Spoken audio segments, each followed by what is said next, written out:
Hi everyone, welcome to HubShots, episode 89. We talk about sales dilution, naming HubSpot workflows, and much, much more. Now, this is the podcast for marketing managers or sales professionals who are using HubSpot or are considering using HubSpot. My name is Ian Jacob from Search and Be Found, and with me is my co-host Craig Bailey from XEN Systems. How are you, Craig? Yeah, really good. And looking forward to getting back into the State of Inbound report. You pulled out some nice findings this week. And this is an interesting finding. So, Inbound Thought of the Week is from the State of Inbound 2017 report. And we're going to touch on sales challenges. And it says, on the sales side, respondents were telling that it's hard to elicit a response from a prospect, close deals, and prospect for leads. And 19% say they're also struggling to incorporate social media in their sales process. And 13% think using sales technology is now harder than it used to be. Yeah, look, I think that last one's a bit strange. I know, very strange, because they're clearly not using HubSpot. Yeah, I've got to use a mouse. How does this mouse thing work? I used to use a pen and paper. But look, the thing that gets me about these findings, and the question that was asked is, what is more difficult to do in sales compared to 2 to 3 years ago? And I almost think that they should have kind of here's answers that aren't allowed or they don't include, because the top answer by far was getting a response from prospects. Now, that's kind of, I would have assumed, a no-brainer, because getting a response from anyone, whether in sales or customer service or even just trying to contact your colleagues at work these days is much harder. There's so many things competing for attention. Craig, do you think that's because, and I get heaps of these emails with people with Gmail addresses which look legitimately from like a company saying, hi Ian, I'd love to sell you this database because I know you'd like to find more HubSpot leads. And can we make a time to talk?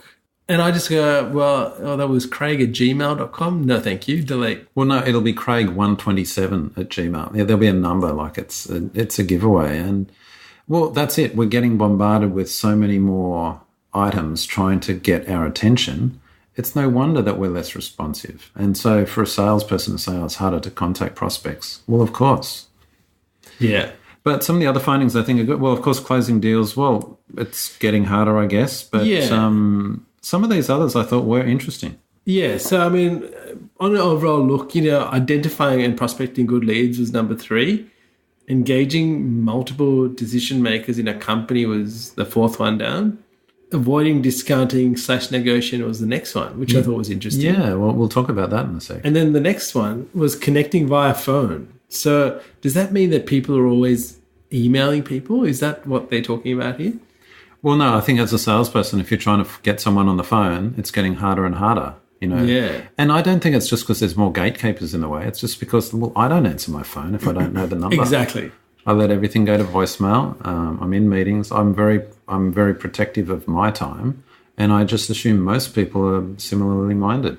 And then they obviously broke it down by region, and why I want to highlight by region, talking about ANZ, Australia and New Zealand. Again, getting a response from a prospect was their number 1 issue. The second one, which really no one else had in second place, was avoiding a discussion about discounting and negotiation was number 2, which I find fascinating. Like, why is that the case?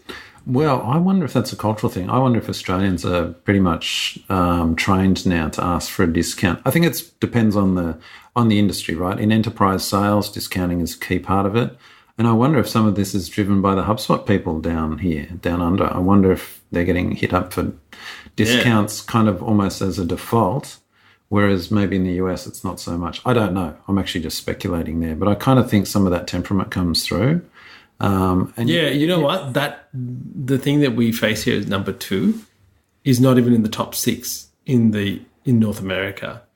In Asia, it was actually at number 3. So that's what really kind of stood out and surprised me. Yeah, interesting cultural insight there. And then number 3, which I'll finish with, is identifying and prospecting good leads. That was another key aspect people in Australia and New Zealand found hard to do. All right, onto our HubSpot marketing feature of the week, Craig. You know what? We had this discussion in the HubSpot WhatsApp, the HubShots.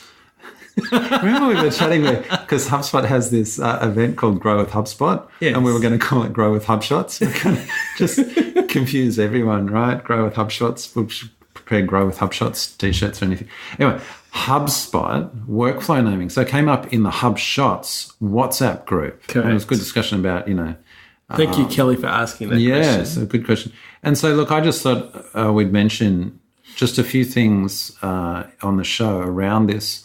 And the question came up, is there a formula for naming your workflows? And my opinion is no, because I think it depends case by case. We've got an e-commerce client. They have one set of naming. We've got enterprise B2B, that's different. We've got others, So for the scenarios, the naming is different. However, one key thing, having a naming convention for your workflows is really important. And I'll tell you why, because once you start getting up into hundreds of workflows, as we do with some of our customers, trying to find workflows from a year ago and what was that one and this kind of thing, really hard if there was no naming convention. So aim to provide a convention. Maybe it's about the type of workflow. Maybe it's about the audience that it's targeting. Maybe it's about a stage that they're in, a stage of their journey, top of the funnel, whatever. Yeah. Possibly also the goal, because we set up sub-workflows for nurture campaigns. And so we like to have a library of sub-workflows that we can incorporate into, overview workflows. And so some of them we'd like to name with the goal. This one's a promotion, this one's an education sub-workflow, this one, all those kind of things. So depending on what your particular circumstances are, incorporate that into the naming. I also like to match, where possible, the smart list names to be very similar convention to workflow names, and also emails. Because, in HubSpot, you can have the name of the email, which can be different to the subject line. We actually often like to name the emails, especially if they're nurture emails, so that all then kind of is consistent across them. So I've got a few screenshots there of just examples from some of our portals. We'd love your comments, actually. And Justin, thanks for your comment in the WhatsApp group. He said, because he had examples where he uses pipes in the naming. I don't actually do that, but I'm going to do that now.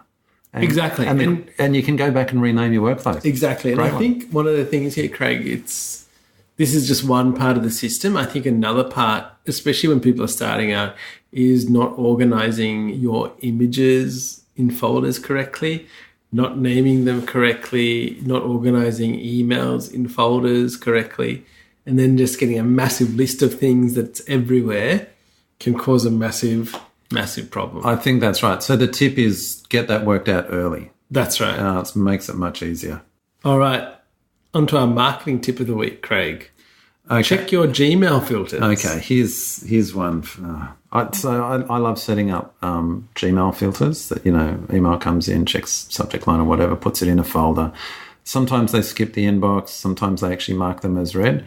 Anyway, I get notifications of leads from our different, portals we look after. And I actually found that my own XEN agency portal, I had a filter and I was just putting it in a folder. I was missing all these leads coming through.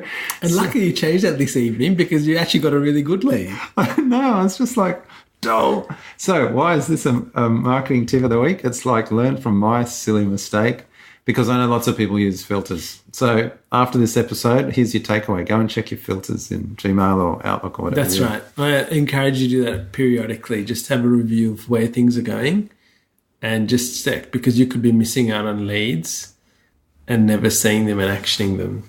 It's happened to me too, so I'm not going to point fingers. Thank you. All right, on to our HubSpot sales feature of the week, Craig. And this is more to do with terminology updates. And we only discovered this while we're creating different contact views that we were using. We were like, you asked me questions like, where is this? I'm like, what?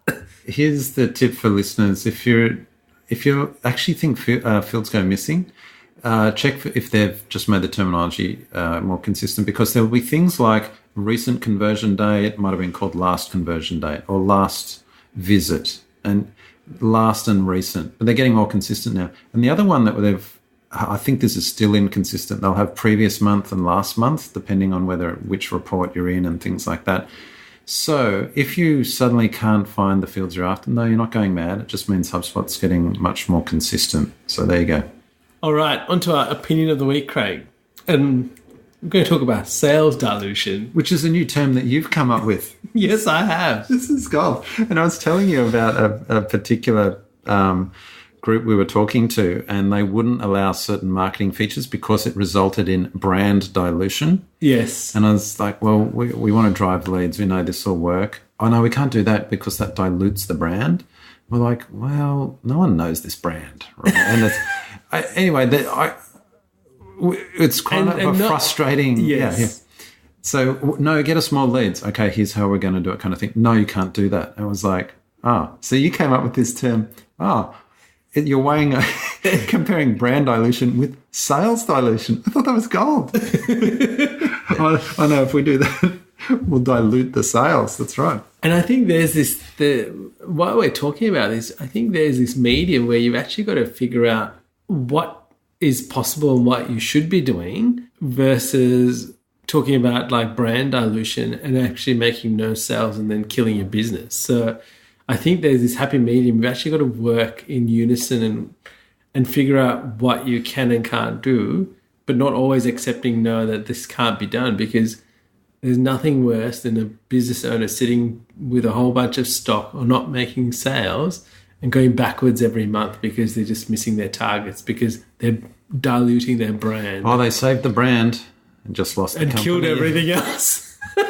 Yeah, and look, I think brand is important. So I'm not saying brand isn't important. Exactly. But you nailed it with sales dilution. So looking forward to using that in a your next meeting. In a meeting, I'm going to say, we've used synergistic strategies to incorporate a reduction in sales dilution. There we go. All right, on to our creative top 10 of the week, Craig. And this is you were putting this challenge out to me. Yes, my challenge to you is 10 creative ideas for launching a new product to an existing customer base. Well, Craig, as I'm about to start, I'm only going to give you 9. Number 10 is up for discussion. Well, I love number 9, by the way. All right, hit me. All right, so here's one you can do. Set an expectation with an email to announce that you were so excited about a new product that is about to launch. Setting expectation and preparing people for what's to come. Do you want to talk about why that's important? Yeah, absolutely. As opposed to just the email arrive announcing. Absolutely. I think when you were describing this to me, it just made me reflect and think you actually prepare people for a message that's about to arrive. And so they have that expectation that it is something great, something new and exciting, as opposed to, I got that and it was something new. So I think it's about framing your expectation. It is. That's a really good way of doing it. Yeah, priming or framing the response, how they'll respond to it. Yes. Number 2 was use retargeting on your customer base so that they see glimpses of the new product. So I'll take a step back. I assume that this is a physical product. And so I based all of my top 10 around that. So I thought this is another great way to get in front of people. So you can do this. The next step, I say, put some teaser photos in an email and show a bit of the product and even some of the development that you've gone through to get it there. So without actually showing the product, but showing some sort of testing. I think VW did something like this for the Amarok, where they had camouflaged it with something that looked totally different. And then when they released the Amarok, they actually showed what they used in the testing, where everyone was taking all these pictures of this car that looked so different. People are like, what is that? Like, right. Amarok, is that a model of car, is it? Yes, it's a... Should I know that? No, you shouldn't. It's a ute. It's a very popular ute called the VW Amarok. Oh, right. Okay, cool. Yeah. Number 4, create a video of people talking about the product, but not mentioning what it is. So maybe highlighting how it's helped them and do it in an intriguing manner. So people go, what are they talking about? I want to see this. Kind of creates a bit of suspense, but you can use that in marketing pre-go live.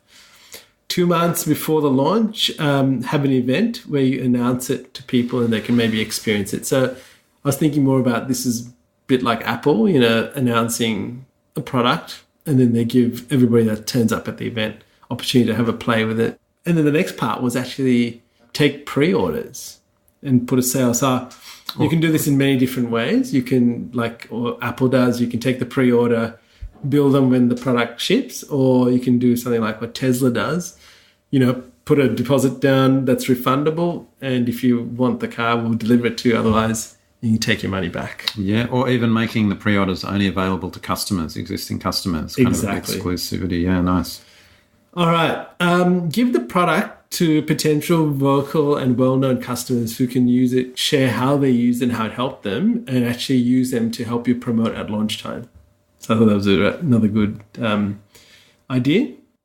Next one is have a customer experience events after launch so people can experience, try it, and talk about it. And the final one I had, which was number 9, was HubSpot had a great blog post on elements of a flawless product launch, and then actually gone through the phases of doing it. Why I searched it when I got stuck at number 8. Why I'm telling you this is we've kind of given lots of high level ideas. This really kind of broke it down into pre-launch, in launching, and post-launch. I even said, it really tied it back to what we understand and what we do. It's like focus on a persona, make sure you've got consistent messaging, make sure you've got great imagery to go with it. And there were actually heaps of really good things in that article that I went, that's actually really good. And that's why I'm sharing it here, because this kind of will probably tie all of what we're talking about together. I'll just remind you, it's the 10 creative ideas. And number 10, over to you, Craig. No, number 10. You've got to flex your creative muscle here.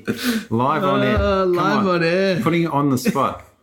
Listeners are going to wait. Okay, I've got number 10. Give it to me. I know it's 10 o'clock at night, but... Number 10, you can actually send an SMS to all of your customers. And this is another touch point, not SMS, saying that to get ready for an exciting product launch. That's a great idea. SMS, perfect. Fantastic. All right, Craig, on to our book of the week. Tools of Titans by Tim Ferriss. I love this book. You've read this book. I have. From end to end. It's and fantastic. I've started reading it. Are you liking it? You enjoying it? I am. Yeah.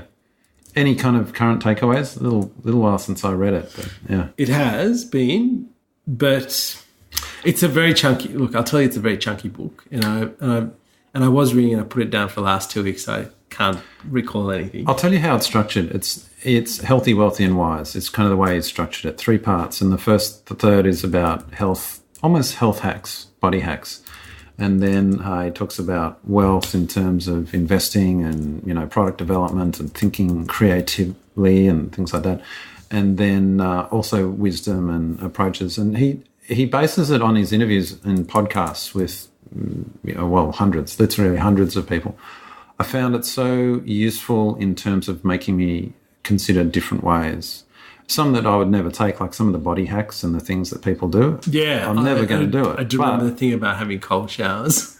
Yeah. Well, that was probably on the tame side. Some of them were quite strange. But I find it fascinating because, I've been reading a lot about this whole idea of body hacks. And especially you see a lot of the Silicon Valley people doing this, and you don't know whether they're just crazy on a fad or whether there's something behind it. But I think the technology and the way that people are looking at their bodies and having kind of like real-time blood sampling and their glucose and all of these kind of factors and measurement, feeding that back into health and fitness and all these things that they're doing, I find it very interesting because if you don't read it in books like this, you're never exposed to it. And I think that's going to be the norm in 5 years. And we're kind of stuck behind just with the old ways of, So a book like this exposes you to new ideas. And I think it helps you kind of assimilate a whole bunch of different things that just make you more creative and, ready to experience more things. Exactly. So it's a fantastic book.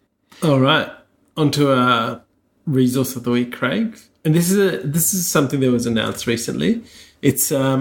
Australia now has its own Think with Google site, and this site is fantastic. I use it pretty much weekly. You can actually find lots of insights and data you need on different parts of what's happening in Google. Like, for example, what's happening in shopping, certain tests that people have done. So how have people used certain products to reach other people? Great insights. I got a great one about insights into automotive, how people shop when looking for cars, and some of the really great statistics that Google had collected and put into a report. So, wow. We should pull out some of those in future episodes. Absolutely. Because they're really interesting. Yeah, so they're really interesting. It's a great site, but why I'm highlighting this because it used to be a part of the global site that Google had, and now they've got a dedicated Australian site just for this part. Right, fantastic.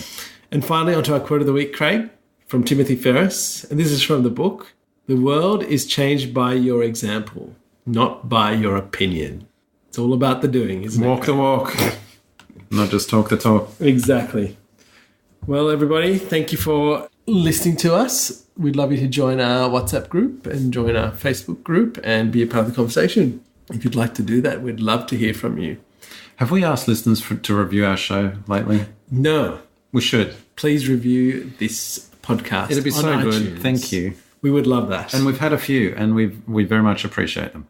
On that happy note, thank you to all our listeners who faithfully listen to us every week. We hope you get value, and if you'd love for us to talk about something else, or you'd love to hear about something new, let us know. Until next time, Craig. Catch you later, Ian. Hey there, thanks for listening to this episode of HubShots. For show notes and the latest HubSpot news and tips, please visit us at hubshots.com.